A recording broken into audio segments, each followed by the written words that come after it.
Coming up on the best indie games of October, an RPG set in colonial India, a roguelike about blobs with detachable heads, and the most insane rhythm game you've ever seen.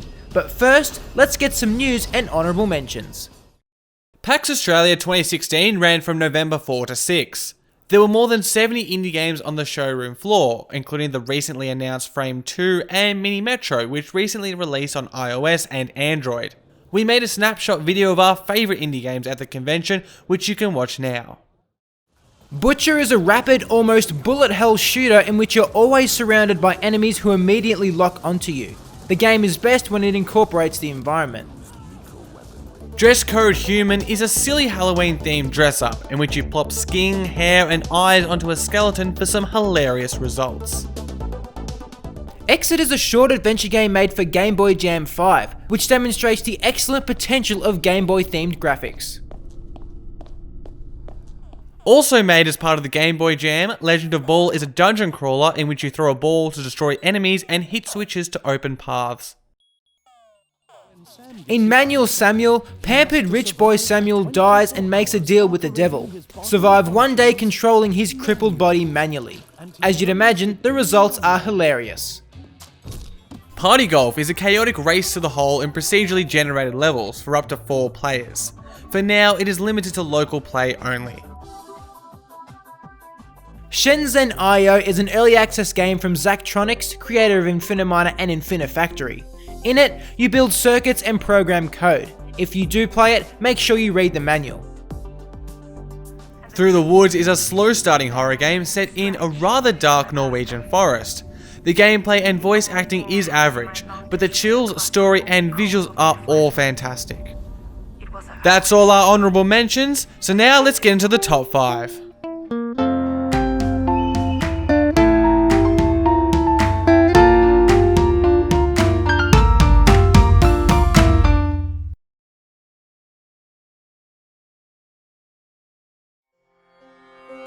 Swiftly the light gathered itself together, painted for an instant the faces and the cartwheels and the bullocks' horns as red as blood. Then the night fell. Kim is an RPG set in Rudyard Kipling's 1901 novel of the same name. You play as Kim, a 15-year-old Irish orphan who has blended into colonial India so well that he's often mistaken for a native. The great adventures that Kim goes on during the book are repackaged as in-game missions. You can go on a spiritual journey with a Tibetan Lama, spy on the Russians as part of the British Secret Service, and much more. Player choices in and around these missions allow you to establish a unique identity. You can become a Muslim, Hindu or Catholic, and you can choose to be a beggar or a thief. Another key part of the game is travelling through the cities and rural areas of the subcontinent, giving the game a road trip feel.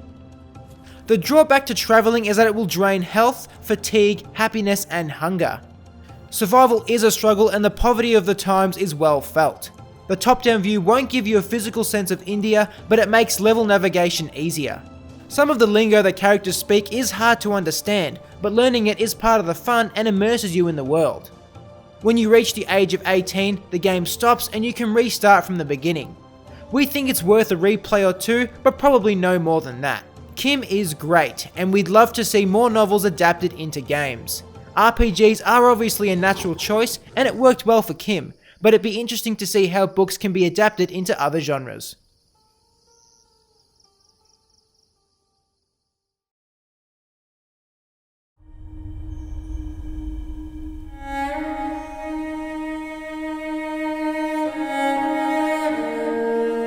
Aragami first surfaced to the public back when we started this channel, and so we've keenly followed its journey for over 2 years.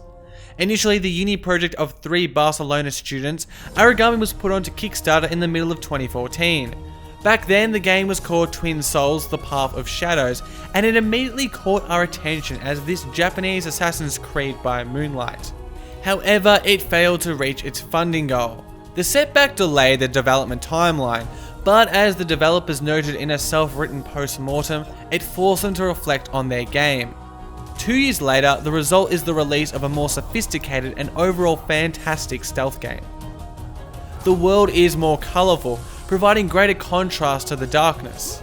The reworked character design of the protagonist makes him feel more human and makes you more invested in the story. The original game design remains and is still effective. Controlling the shadows, you can teleport between shadows like in Dishonored, become invisible, use shadows as projectile weapons, and even summon a shadow dragon to fight for you. These mechanics are simple but provide you with creative ways to get past or take down your enemies. An underrated feature of Aragami is its co-op mode. Playable both online and locally, it lets you push Aragami's mechanics to new heights and cause absolute chaos. All up, Aragami is a stylish 6 to 7 hour adventure that has something for both stealth and action fans.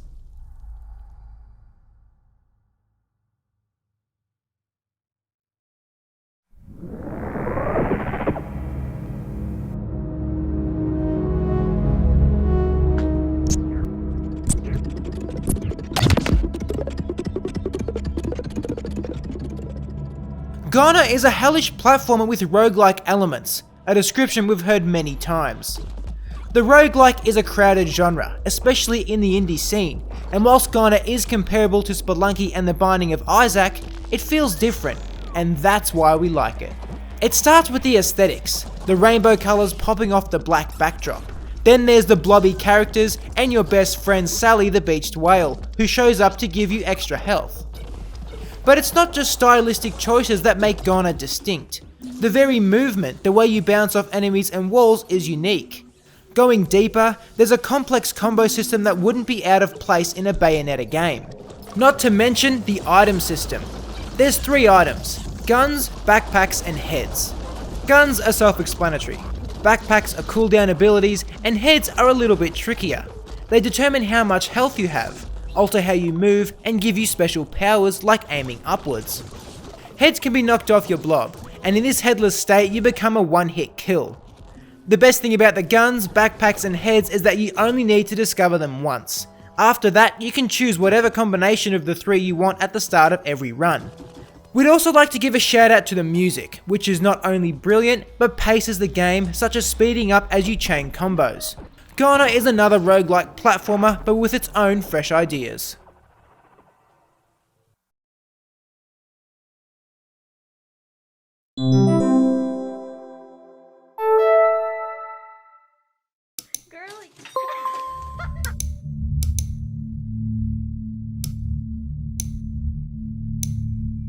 Allwell is a game of counter-terrorism.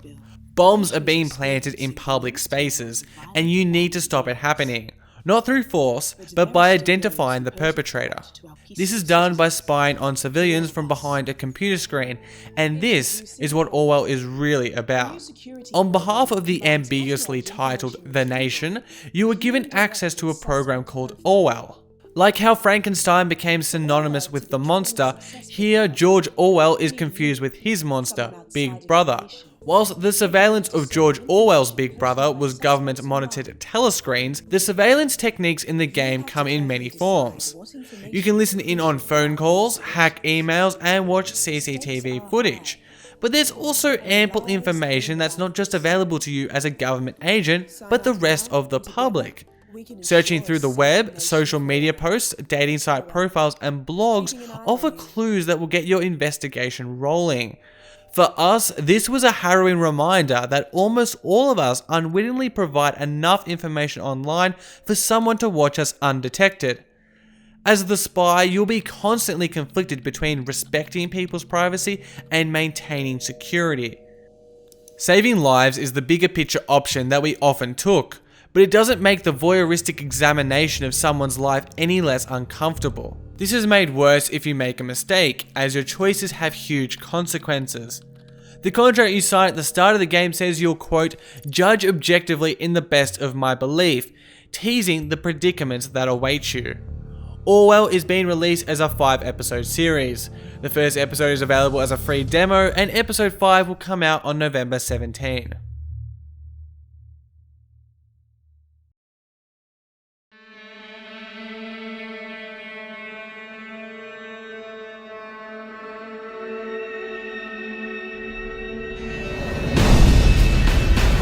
On paper, Thumper doesn't seem like anything radically new, but playing it feels like nothing else.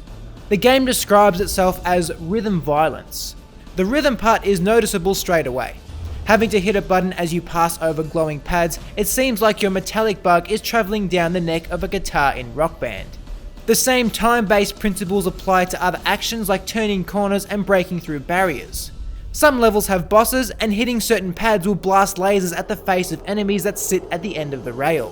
There are no checkpoints, but your silver exoskeleton serves as an extra life that can easily be recuperated in the early levels. Like any rhythm game, performing the correct sequence is the aim. Hitting the pads makes a particularly satisfying thump to the beat, from where the game gets its name. But what sets Thumper apart is its music-driven atmosphere. The ominous beat of the drums, mixed with the roaring synths and deceptively calm horns, makes for a terrifically creepy yet riveting soundtrack. The psychedelic visuals are trippy, but it's the sprawling tentacles and screaming faces of enemies that stand out. Thumper is horrific and uncomfortable. It channels the Matrix and fills you with existential dread. It sounds kind of awful, but it's such a potent and intense experience that you can't stop playing. Thumper is available for $20 and has just been updated with a new Game Plus mode. Thanks for watching. We'll see you next time here on Indie Forum.